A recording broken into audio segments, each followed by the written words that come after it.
আসসালামু আলাইকুম গাইস, আপনারা কেমন আছেন? আমি তো আলহামদুলিল্লাহ ভালো আছি। তো আপনাদের সাথে একটা শেয়ার করতে চলে আসলাম একটা ভিডিও। সেটা হলো আমার ছেলে যে ঘরে এক গ্লাস পানি ঢেলে খায় না, সে হচ্ছে আজকে পিঠা বানাইতেছে। তো আমি কি বলবো, আমি তো নিজেই অবাক হয়ে গেছি, মানে সারপ্রাইজ হয়ে গেছি। আমি হচ্ছে আমার রুমে বসে আছি, আর পাকের রুমটা আমার রুমের সাথেই। তো আমাকে বলতেছিল, আম্মু খাওয়ার জন্য কি আছে, ডিম আছে? তো আমি বলছি হ্যাঁ, ডিম তো আছে। তো পাকের রুমে গেল, গিয়ে হচ্ছে আটাও শেষ হয়ে গেছিলো ঘরে, তো কিছুটা ছিল, ও সেটা নিচে নিয়ে ডিম দিয়ে হচ্ছে চিনি দিয়ে হচ্ছে পিঠা বানাবে। তো আমাকে কিন্তু বলেনি, আমি হচ্ছে উঠে গেলাম পাকের রুমে, যেয়ে দেখছি কি সুন্দর করে পিঠা বানাইতেছে। আমি তো অবাক হয়ে গেছি যে তুমি পিঠা বানাইতেছো। বলে আম্মু আমি চেষ্টা করি একটা পিঠা বানাই, আমি তো পারি।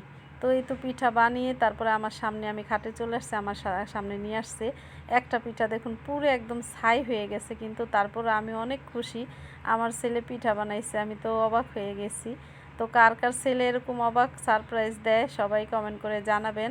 আমি তো খুশি যে ছেলে ঘরে এক গ্লাস পানি ঢেলে খায় না, সে নাকি পিঠা বানাইছে।